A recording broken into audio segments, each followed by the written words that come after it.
Assalamualaikum semuanya. Selamat datang di channel Navigrafi. Kali ini kita akan mempelajari tentang 10 konsep geografi. Simak baik-baik videonya. Konsep yang pertama adalah konsep lokasi. Lokasi dibedakan menjadi dua, yakni lokasi absolut dan lokasi relatif. Lokasi absolut berarti menunjukkan lokasi yang sudah pasti seperti lokasi suatu objek di permukaan bumi yang ditentukan dengan sistem koordinat garis lintang dan garis bujur. Contoh, Indonesia terletak pada 6 derajat lintang utara sampai 11 derajat lintang selatan dan 95 derajat bujur timur sampai 141 derajat bujur timur. Sedangkan yang dimaksud lokasi relatif adalah konsep geografi yang memiliki sifat dinamis atau dalam ilmu geografi biasa disebut sebagai letak geografis yang biasanya dikaitkan dengan strategis atau tidaknya suatu tempat. Contoh, Indonesia terletak di antara 2 benua dan 2 samudera. Yang kedua, konsep jarak. Konsep jarak ini juga terbagi menjadi dua, yaitu jarak absolut dan jarak relatif. Jarak absolut artinya jarak dalam satuan tertentu atau jarak sebenarnya. Contoh, jarak antara Kabupaten Demak dengan Kabupaten Rembang adalah 90 km. Sedangkan jarak relatif adalah jarak yang dihitung berdasarkan satuan waktu, sehingga menimbulkan perbedaan antar individunya. Contoh, jarak dari Kabupaten Demak ke Kabupaten Rembang adalah 2 jam perjalanan. Waktu tempuh tiap individu berbeda-beda tergantung kecepatan dan hambatan. 3. Konsep morfologi. Konsep morfologi atau relief adalah perwujudan dari bentuk permukaan bumi yang mengakibatkan pengangkatan dan penurunan wilayah, bisa diartikan dengan hubungan bentuk bumi dengan aktivitas manusia.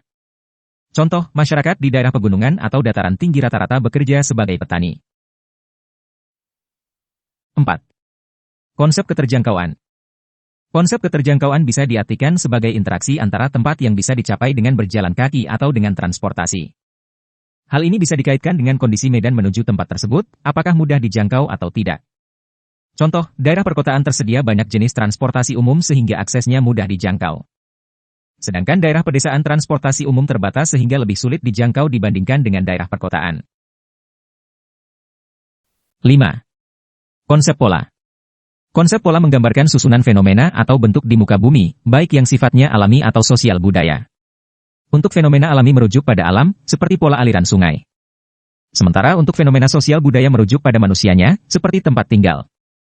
Contoh, pola pemukiman memanjang, memusat, menyebar. Pola aliran sungai dendritik, rektangular, trellis dan sebagainya. 6. Konsep aglomerasi. Aglomerasi atau pemusatan adalah pengelompokan suatu peristiwa dan fenomena yang dikaitkan dengan aktivitas manusia. Contoh, sekelompok penduduk cenderung tinggal dengan tingkat yang sejenisnya, sehingga muncul istilah kawasan elit, daerah kumuh, dan lainnya. 7. Konsep nilai kegunaan. Konsep nilai kegunaan berkaitan dengan manfaat yang diberikan pada wilayah tertentu pada manusia. Konsep nilai kegunaan sifatnya relatif, artinya antar manusia akan menerima nilai guna yang berbeda-beda. Contoh konsep nilai kegunaan yaitu di daerah Puncak Bogor, lahan milik masyarakat yang mampu dimanfaatkan untuk membangun villa atau tempat rekreasi, sedangkan lahan milik masyarakat kurang mampu digunakan untuk pertanian. 8. Konsep interaksi dan interdependensi. Konsep interaksi dan interdependensi berkaitan dengan kebutuhan masyarakat di wilayah tertentu terhadap wilayah lain. Hal ini karena setiap wilayah tidak akan bisa memenuhi semua kebutuhannya sendiri, sehingga tetap membutuhkan wilayah lain yang akan memunculkan adanya hubungan timbal balik.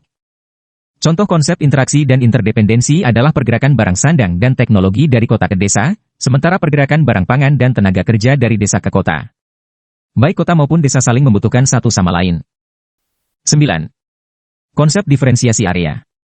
Konsep diferensiasi area berkaitan dengan karakteristik yang khas di daerah tersebut yang tidak dimiliki daerah lain.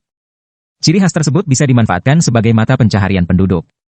Contoh konsep diferensiasi area, yaitu pertanian sayuran dihasilkan di kawasan pegunungan, hasil laut dihasilkan di kawasan pantai, dan padi dihasilkan di kawasan yang relatif datar. 10. Konsep keterkaitan ruangan. Konsep keterkaitan ruangan bisa diartikan sebagai konsep suatu wilayah yang dipengaruhi dengan wilayah lain. Artinya, konsep ini menggambarkan hubungan persebaran gejala geografi di tempat tersebut dengan gejala lainnya di tempat lain. Contoh konsep keterkaitan ruangan yaitu, Jakarta banjir sebab kawasan Bogor yang hujan deras. Demikianlah penjelasan tentang 10 konsep geografi. Share video ini jika menurut kamu video ini bermanfaat. Terima kasih. Sampai jumpa di video berikutnya.